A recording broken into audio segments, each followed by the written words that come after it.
Yo, what's up, family? Before we start the video, please leave a like, subscribe, and share it in everyone as you can. Just be out there a little bit more. With that being said, let's get right into the video. And the Celtics win a grinded out 119 to 108 game versus the Milwaukee Bucks. And I like this game. Quite puzzling at first, I'm not gonna lie to you. I think at halftime it was 60 to 62. It was a really close game, but the Celtics were not playing Celtics offense. I feel like the defense could have been a little better too. In the second half, they really they manned up, right? They played more physical defense. Tatum, who we'll talk about, of course, was not great on the offensive side, but I feel like his physicality on the defensive side, taking the challenge of guarding Brook Lopez, like just banging with Brook Lopez. Like, Brook was amazing in the first half. I don't know how many points Brook Lopez had in the first half. So, okay, he had 13 points in the entire game. He had 10 in the first half. Like, he scored 3 points all the second half, and Tatum was bodying him up the entire second half. Off screens, he's putting body on him, boxing him out. On the post-ups, he's bumping him. Like, he was doing everything. So props to Tatum and his defensive versatility, even though he was not playing the best offensive game. And yeah, Pritchard, like, he's getting the film session. I didn't even have to tell you that, but this guy, like, eats, shits, sleeps, breathes basketball. This is a guy that's never gonna stop working. He legitimately loves the game, and I think he is the best at a particular thing in NBA history. Now, you might say that's a stretch. I don't really care right now. He's the best heaver of all time. Throwing shots up. I feel like there's some competitors that I'm missing, but Pritchard may be the best heaver of all time. Pritchard is the first special teamer in NBA history. I don't know if he's a kicker, I don't know if he's a kick returner, I don't know if he's a designated pass rusher, but the defense knows what's happening now. Jaylen Wright picked him up. As soon as that free throw went in the basket, Jaylen Wright picked him up 94 feet. Does not matter. It doesn't matter. He had, 28 in this game? Almost hit 30, and that's our sixth man. And when KP comes back, is he even our sixth man? Because then it would be Horford. Like, I know when people think about sixth man, it's like the scorer off the bench, but Horford will play the sixth most minutes if KP is there, right? He's just amazing, bro. And he is a true gamer. Is a guy you don't have to worry about intensity at all. He's always going to be active on the defensive side of the ball too. He's always going to fight, no matter who he's checking. Yeah, Pritchard was just amazing in this game. And then Jaylen Brown he also had another injury game. I felt we saw some of this in the Detroit game where, like, the tunnel vision was obvious. Like, he can still be impactful, but, like, there's possessions where he's just not looking at anybody else. And he's getting walled up. He's losing the ball some. He had a better second half, but I don't think his process from the first half, like, changed to the second half. Like, he was doing the same thing, but his shots were going in. I can say that. And I felt like he passed it a little better in the second half. But he was just going. He was being aggressive. I give him that. But I felt like he was pressing just a little bit. I didn't feel like he was getting in the flow of the offense a lot of the times. I felt he was just getting the ball and just going no matter how long it took, no matter how many bumps and dribbles it took. It was an interesting game for Jaylen Brown, but he ended up with 29. And in the fourth quarter, again, didn't have the greatest game, but just like the last game, in the fourth quarter, he came up clutch, right?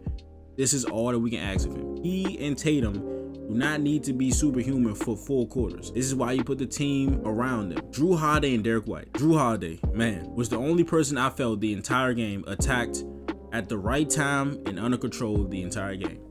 The only one, right? That's not an indictment on Derek White. I felt like he was also great, but we didn't get the drive and kick factory Celtics offense that we have grown accustomed to, because, like, we weren't attacking in the right pockets. We weren't attacking when we were supposed to, and sometimes when we did attack, we were allowing Brook Lopez to pick our pockets, right? Jrue was not having none of that shit. Like, Jrue saw a lane, or he created a lane by driving, and it just opened up so many things for our offense. Derek White, man. Derek White, this backcourt, man, we are lucky to have this backcourt, because when we don't have it, y'all gonna notice it. And I pray that it's no time soon, but Jrue Holiday and Derek White, defensively and offensively, the strides that Derek White has taken as an offensive player. I remember he came here, we traded Josh Richardson, Romeo Langford, and a pick or two, I don't really remember, to get him, and he was not a complete player. He was not. I remember in the finals that year, the Warriors were letting him shoot threes, and sometimes he was scared to shoot the ball. I remember that. The complete, like, overhaul his offensive game has gotten especially his shot, becoming one of the more dependable shot makers on this team. It's just amazing. And that stretch where he hit a 3 over Giannis, then he hit another 3, and then he blocked Giannis going straight up. Man, Jordan, I'll talk about him too, but Derek White was just amazing in this game. And then Jordan Walsh, he came in the game with about like 5 minutes in the first quarter, and I was like did Joe think that was Derek White with that? Jordan Walsh, I wish he would have hit a 3, because all of them were wide open. But that third quarter stint that he had, while Derek White was going crazy, he had a defensive rebound over Brook Lopez. He had an offensive rebound when Derek White had like a heat check, right? He had hit 2 threes, he blocked Giannis, and he shot a 3 after that, and he missed. Jordan Walsh crashed for that offensive rebound, got a loose ball foul. We got the ball back, somebody else shot a 3, and then he got an offensive rebound and a putback.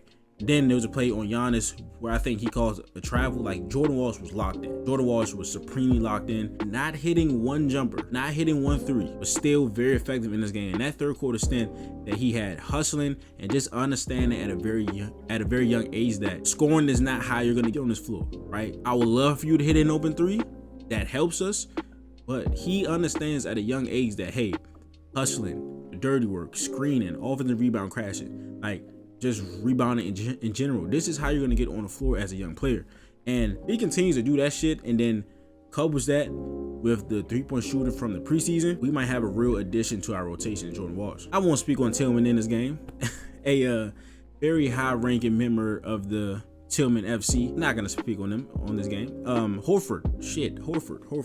Giannis is Giannis. 30 points. A lot of rebounds, a lot of assists. Giannis is Giannis. But Horford still might be the best Giannis defender in the NBA. That does come with something because, you know, again, Giannis is Giannis. Now, a lot of people can even contain Giannis. But I think Horford had like 2 or 3 blocks on him. There's a couple times where Giannis is going downhill at full speed, and Horford is stopping his momentum. There's not a lot of times where Giannis has his going full speed ahead, his momentum stopped. I've seen that multiple times tonight by Al Horford and in past seasons, right? Al does this. This is what Al Horford does. He does some of the best work on the bigs in the Eastern Conference, whether that's Embiid, whether that's Giannis, right? He knows how to make those guys work for everything they get. Is he gonna stop them? Probably not. But he knows how to make them work for everything they get, makes it hard on them. It was just a nice, hard-fought game. The Bucks, Tam and Giannis had about 30 each. It just wasn't enough. Like, the other guys didn't do enough. Portis, who was usually somebody that scores really well against us, he didn't do much in this game. Trent hit a couple threes, but not anything substantial.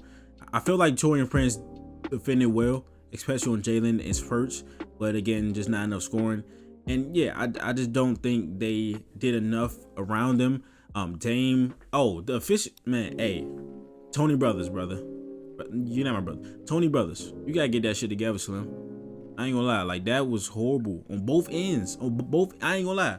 On both ends, it was horrible. It was horrible, bro. Before Tatum got his first tag, he was like, y'all only calling it one fucking way. And at that time, he was not wrong at all. He wasn't wrong. Because Tatum got hit multiple times. He should have had 3 and 1s in the first quarter, straight like that. Tatum obviously gets fouled. Giannis goes down, does a Euro step, puts his shoulder into somebody, and Al Horford gets called for it. We go to the free throw line. Tatum's like, y'all only calling it one fucking way, and Tony Brothers gets mad and he tees him up. Then it was a Drew Holiday drive, right? Drew shoots it, he misses it, he clearly hits the rim and then gets the offensive rebound. Motherfucker talking about this. No, it clearly hit the rim, and now we can't challenge it because we already used our 2. And then after that, Tony Brothers gives Joe Mazzulla a delay of game, which resulted in a technical, because that was our second one. One, it wasn't even our basketball. It wasn't our ball. It's the Bucks ball. How is Joe Mazzulla talking to you, affecting you putting the ball into play for the other team? How? How does that even work? It's not our ball. 2, he's not on the court. A delay of game is usually on players holding the basketball, touching the ball after they score or something, or just holding so the other team can go up and start their possession. Joe Mazzulla is not touching the basketball. He's not doing it. He's on the sideline. How is he delaying the game? You could probably say he's talking to Tony Brothers. Put the ball in play. He's not the only ref. So I don't know what that was about. Tony Brothers was not good in this game. The officiating was not good in this game. Tony Brothers is the chief, so it just, you know, but he does do a lot of shit that's just like, it seems like it gets personal to him sometimes. So yeah, I don't know, but that is what it is. But that is the video. If you enjoyed it, please leave a like, subscribe, and share any and everyone you can. Just you out there a little bit more, and I will see you guys in the next video, which will be tomorrow. This is Nick. Peace.